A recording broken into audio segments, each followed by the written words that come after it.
Salut, c'est Zaba et commençons tout de suite par le numéro 8, l'expédition du général Byrd. La théorie de la Terre creuse est une théorie du complot qui affirme que l'intérieur de la planète est creux. Sous l'enveloppe extérieure de la planète se trouverait un monde secret avec sa propre atmosphère, son propre soleil et ses propres formes de vie.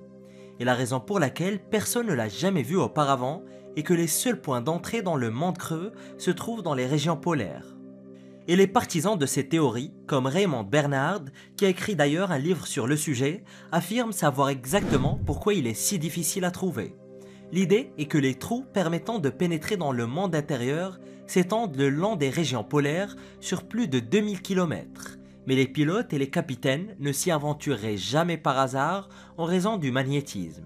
Leur boussole les inciterait prétendument à suivre les bords des trous comme on longe les bords d'une falaise.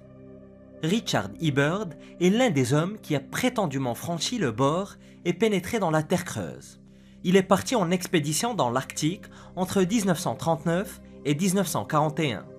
Franklin Roosevelt a lui-même donné l'ordre de cartographier la géographie des montagnes le long de la mer de Weddell en Antarctique. Une base devait être établie dans la baie des Baleines et dans la baie de Nenni. Et les scientifiques étaient chargés de découvrir de nouveaux types de vie végétale et d'en apprendre davantage sur l'environnement antarctique. Mais il n'existe aucune trace de la découverte d'un monde perdu par Richard Byrd. L'expédition en question a été interrompue en raison de la Seconde Guerre mondiale. Cependant, plus tard, Richard E. Byrd, célèbre officier de marine et explorateur américain, très connu pour ses expéditions en Antarctique, a été associé à la théorie de la Terre creuse et des rumeurs ont commencé à se répandre selon lesquelles il s'était aventuré au-delà du pôle, dans le grand inconnu, et avait découvert un prétendu portail vers les entrailles de la planète. Ce portail n'a jamais été revu, et Richard aurait laissé de vagues détails sur sa véritable découverte dans ses journaux, mais aucune copie n'est disponible pour le public. Et la plupart des experts estiment qu'il s'agit d'une théorie farfelue et elle est très souvent labellisée de complotiste. Numéro 7, la mission secrète de James Cook. En 1768, une bataille épique se déroule sur les océans du monde entier. 5 grandes puissances, la Grande-Bretagne, la France, les Pays-Bas, le Portugal et l'Espagne, rivalisent depuis des siècles pour découvrir de nouvelles terres à conquérir. Et au XVIIIe siècle, ces pays se sont lancés dans une course pour s'approprier tous les nouveaux territoires qu'ils pouvaient trouver. En Grande-Bretagne, la Royal Navy a mis au point un plan secret. Elle envoie un officier de marine expérimenté effectuer un faux voyage scientifique avec pour mission cachée de s'emparer du légendaire continent austral, Terra Australis, que nous connaissons aujourd'hui sous le nom d'Australie. Et l'homme choisi pour cette opération secrète n'est autre que le célèbre James Cook. Jusqu'alors, on savait très peu de choses sur le continent qui allait devenir l'Australie. 200 ans plus tôt, Fernand de Magellan avait découvert les Moluques, ou îles aux épices, en Asie du Sud-Est, aujourd'hui connue sous le nom de l'Indonésie. Cependant, le vaste océan Pacifique était encore largement inexploré et les cartes très peu fiables. Le capitaine Samuel Wallis avait découvert Tahiti, mais l'Australie et la Nouvelle-Zélande restaient entourées de mystères. La mission officielle de James Cook consistait à suivre la planète Vénus lors de son passage au-delà du Soleil. Des scientifiques de son équipe y travaillaient activement, dans le but de déterminer la distance de la Terre par rapport au Soleil et de calculer ainsi la taille du système solaire. Et d'ailleurs, l'importance de cette mission scientifique est telle que même la France ordonne à ses navires de ne pas interférer avec l'expédition de Cook, ce qui lui permet d'atteindre Tahiti le 3 juin 1769. Et une fois que Cook a quitté Tahiti, les plans ont brusquement changé et la mission secrète a été mise en route. Il navigue vers le sud à la recherche d'une nouvelle terre, passant au total 1052 jours en mer. Il est le premier Européen à dresser la carte des côtes de la Nouvelle-Zélande et de la côte orientale de l'Australie. Et son voyage a finalement confirmé l'existence de la légendaire Terra Australis proposée par Aristote il y a 2300 ans. Mais ce n'est pas aussi simple que cela, car les peuples natifs austronésiens ont habité le continent depuis des siècles. Et le véritable premier débarquement documenté d'un Européen en Australie date de 1606. l'explorateur néerlandais Willem Janszoon a débarqué sur le côté ouest de la péninsule du Cap York et a cartographié environ 300 km de côte. Au cours de son voyage, James Cook est également entré en contact avec les Maoris de Nouvelle-Zélande, une rencontre d'une immense importance historique. Et lorsqu'il rentre en Angleterre en 1771, ses efforts ont permis d'étendre l'Empire britannique d'une manière inimaginable. Et c'est d'ailleurs en quelque sorte grâce à la mission secrète de James Cook que l'Australie est devenue une colonie britannique. Numéro 6. La flotte de Zheng He. Et si Christophe Colomb était remplacé comme découvreur du Nouveau Monde par un légendaire amiral chinois nommé Zheng He? Pensez-vous que les gens accepteraient une telle entorse au récit historique établi? Selon certains spécialistes, la Chine aurait découvert l'Amérique en 1421. L'amiral Zheng He a commandé une flotte de 30 000 hommes et 300 navires qui auraient traversé l'océan de l'Asie à l'Amérique du Nord. Cette expédition s'inscrivait dans le cadre d'un vaste plan visant à étendre l'influence de la Chine sous la dynastie Ming. Et selon le chercheur Gavin Menzies, les cartes dessinées par l'amiral Zheng He ont été utilisées plus tard par Christophe Colomb lui-même lors de son expédition de 1492 à la recherche de l'Inde. Même Fernand de Magellan, du Portugal, a navigué à travers le monde avec l'aide des cartes dessinées par des marins chinois prétendument. Gavin Menzies a passé près de 15 ans à faire des recherches pour son livre sur la découverte de l'Amérique par la Chine. Selon lui, aucun des grands explorateurs européens n'a découvert quoi que ce soit de nouveau. Tout ce qu'ils ont fait, c'est copier ce que les Chinois avaient fait des années plus tôt. Et Menzies n'est d'ailleurs pas le seul à croire en cette théorie, mais il a tout de même énormément d'opposants, comme Geoff Wade de l'Institut de recherche de l'Asie de l'Université nationale de Singapour, qu'il a qualifié de théorie de l'absurde. Néanmoins, il existe des preuves pour étayer ces théories. L'amiral Zheng He, ou Haji Mahmoud, était un eunuque musulman encore célèbre en Chine pour ses voyages. Il est d'ailleurs l'un des rares à se voir attribuer le titre bouddhique de Sanbao Taijian, ou bien grand eunuque aux 3 joyaux. Il s'est rendu en Afrique australe et a ramené une girafe pour l'empereur. Et les archives historiques montrent sans l'ombre d'un doute qu'il a effectué un voyage épique entre 1405 et 1433. L'empereur Ming Di ordonne à l'amiral de prendre la flotte impériale et d'étendre les frontières de la Chine. Cette flotte, la plus importante de l'époque, transportait tous les espoirs et les rêves de l'empereur. Et ce que beaucoup de gens ne réalisent pas non plus, c'est que la marine chinoise du XVe siècle était la meilleure du monde.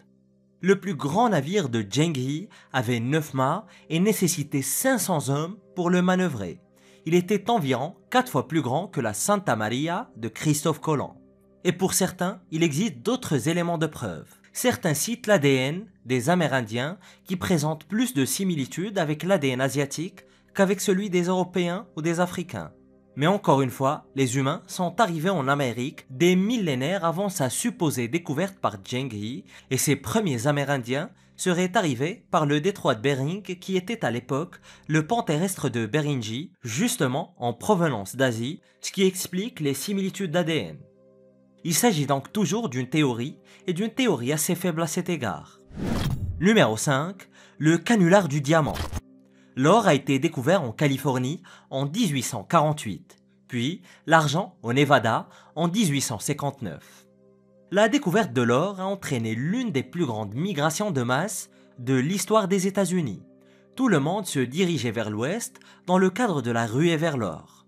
Des gens voulaient trouver de l'or, des banquiers voulaient s'enrichir grâce aux chercheurs d'or, et des gens voulaient s'enrichir en vendant des outils, des brouettes et des bottes aux chercheurs d'or. Il se passait énormément de choses et tout le monde s'installait à San Francisco et dans les environs pour s'enrichir. Et à la même époque, de l'autre côté de l'Atlantique, une ruée vers les diamants avait lieu en Afrique du Sud. Les nouvelles ont fait le tour du continent et les gens ont commencé à se demander quand on trouverait des diamants en Amérique. C'est alors que 2 escrocs du Kentucky ont réalisé l'un des plus grands canulars de l'histoire de l'humanité. Philip Arnold et John Slack sont arrivés à San Francisco en 1871. Ils avaient avec eux un sac rempli de diamants qu'ils prétendaient provenir d'une mine de diamants inconnue. Ils entreposent leur butin à la Banque de Californie, mais ne révèlent pas l'endroit où ils ont découvert leur richesse. Il a fallu les convaincre, mais les investisseurs et les financiers finirent par les pousser à révéler l'origine de leur richesse. Ils sont partis de San Francisco pour se rendre dans le Wyoming. L'expédition était très éprouvante et Philippe et John ont entraîné leurs compagnons de voyage dans un périple déroutant de 4 jours à travers la campagne. Mais lorsque le groupe arrive enfin sur le site mystérieux, il y a des pierres précieuses partout. L'évaluation initiale s'élève à plus de 150 000 $ de l'époque. C'était une très grosse opportunité et des hommes d'affaires comme Charles Lewis Tiffany et le baron Rothschild étaient très intéressés par l'avenir de la mine de diamants. Et après de très nombreuses discussions, Philippe et John ont accepté de renoncer à leur intérêt dans le site pour 660 000 $.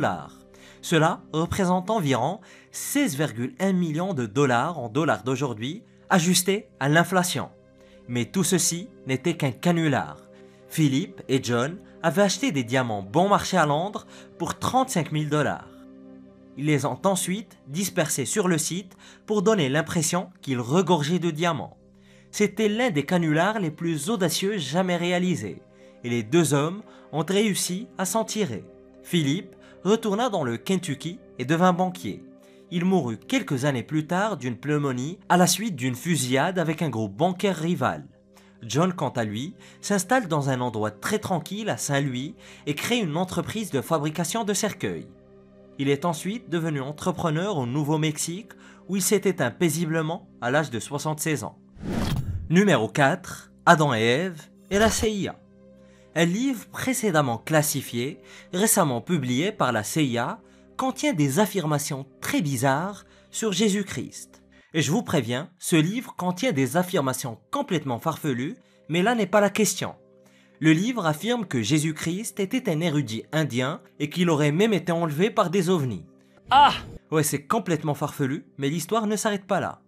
Le livre s'intitule The Adam and Eve Story, ou l'histoire d'Adam et d'Ève, et a été écrit en 1966 par Chan Thomas, ancien membre de l'armée de l'air américaine. Et seules certaines parties ont été publiées lorsque des sections censurées ont été déclassifiées pour la première fois depuis plus de 50 ans.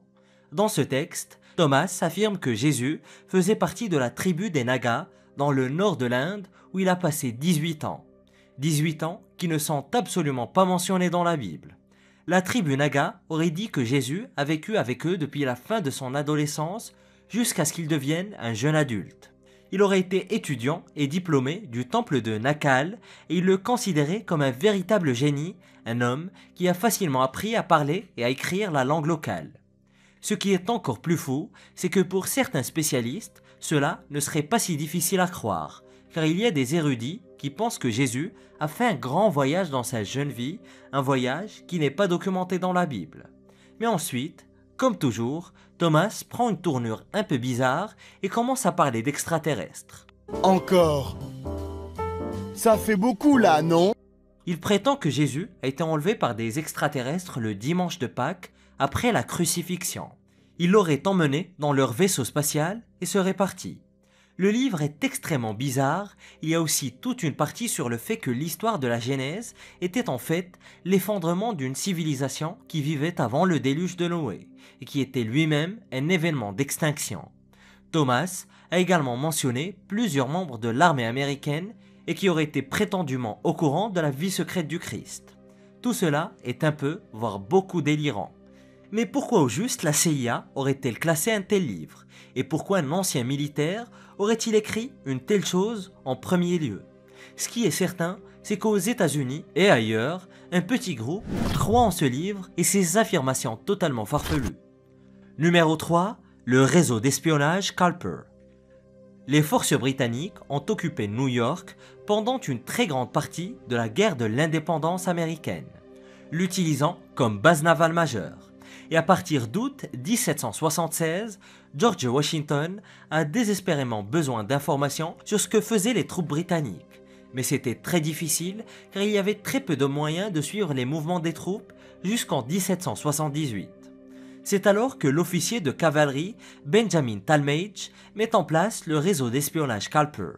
Il s'agit d'un petit réseau d'opérateurs qui travaillent à la collecte de renseignements.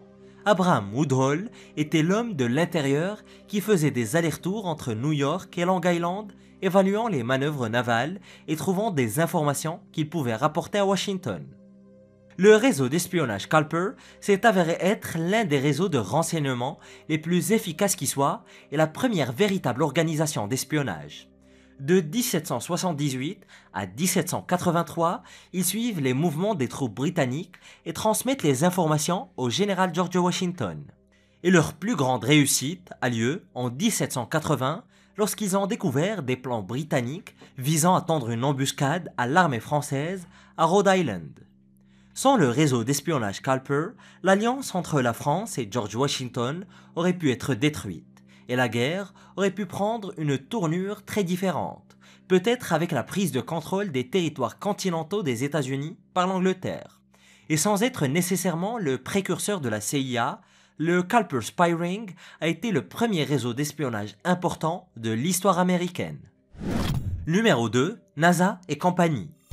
En juillet 2016, un flux en direct de la NASA depuis la Station spatiale internationale s'est interrompu juste au moment où un objet très mystérieux est apparu. Avant que le flux ne s'éteigne, un objet lumineux est apparu et a lentement dégringolé dans le champ de la caméra. La nature de l'objet n'est pas parue clairement et comme vous l'avez peut-être deviné, il ressemblait beaucoup à une sorte de vaisseau, en tout cas selon la majorité des observateurs. Et juste avant qu'il n'entre dans le cadre de la caméra et qu'il ne soit entièrement visible, l'écran a clignoté et s'est éteint. Le porte-parole de la NASA, Daniel Huot, a déclaré que le flux n'avait pas été coupé délibérément, bien sûr. Il a expliqué que les caméras montées sur la Station spatiale internationale sont automatiques et lorsque la station passe hors de portée, le signal est coupé. Et lorsque le signal est perdu, les caméras clignotent sur un écran bleu et il n'y a plus rien à voir. Mais la station passe régulièrement hors de portée des satellites de suivi et des relais de données. La NASA affirme que la coupure de la caméra à un moment aussi intéressant n'est qu'une coïncidence, mais tout le monde n'est pas d'accord. Nombreux sont ceux qui se sont indignés après la coupure du flux, affirmant que la NASA savait exactement ce qu'elle faisait. Et ces mêmes personnes pensent que le flux a été interrompu pour empêcher les téléspectateurs de voir ce qui était sur le point d'entrer dans le champ de la caméra. S'agissait-il vraiment de quelque chose d'intéressant ou peut-être l'objet n'était-il qu'un morceau de poussière spatiale? Certains pensent qu'il pourrait s'agir d'une comète, mais pour l'instant, on ne sait pas. Numéro 1, la conspiration de Bielefeld. En Allemagne, il existe une ville nommée Bielefeld qui compte plus de 300 000 habitants. Cette ville possède une université et un ancien château, ce qui lui donne l'air d'une ville allemande typique, mais est-ce bien le cas? Selon la théorie conspirationniste de Bielefeld, la ville entière n'est qu'une illusion fabriquée par la CIA. Ah, bah c'est tout simplement une hallucination collective. En 1994, cette étrange théorie du complot est apparue sur un forum internet allemand et s'est rapidement répandue, attirant même l'attention des autorités de la ville. Même 30 ans plus tard, le maire de Bielefeld continue de recevoir des courriels de personnes remettant en cause l'existence de la ville. Et pour contrer cette idée absurde, le conseil municipal a lancé une campagne pour faire connaître sa ville et prouver son existence. En août 2019, ils ont même offert 1 million d'euros à quiconque pourrait fournir des preuves irréfutables que Bielefeld n'existe pas. La conspiration suggère que Bielefeld est entièrement illusoire. Et après tout, y êtes-vous déjà allé ou connaissez-vous quelqu'un qui en est originaire? Mais soyons francs, à moins que vous ne soyez originaire de cette région d'Allemagne, la réponse est probablement non. Mais il en va de même pour de nombreux endroits de la planète. Et ce n'est pas parce que vous n'avez pas personnellement vécu quelque chose que cela n'existe pas. Les amateurs de ces théories affirment même que la ville a été créée avec l'aide du Mossad et de la CIA, et comme justificatif de cette illusion, ils proposent tout et n'importe quoi. D'un vaisseau mère extraterrestre caché à une base gouvernementale secrète. Certains pensent même qu'Elvis Presley, Kurt Cobain et d'autres célébrités décédées se seraient échappés à Bielefeld et seraient toujours en vie. Ouais, c'est ça. Et ce sarcophage découvert en Sibérie défie l'histoire de notre planète. Découvre-le en cliquant sur cette vidéo.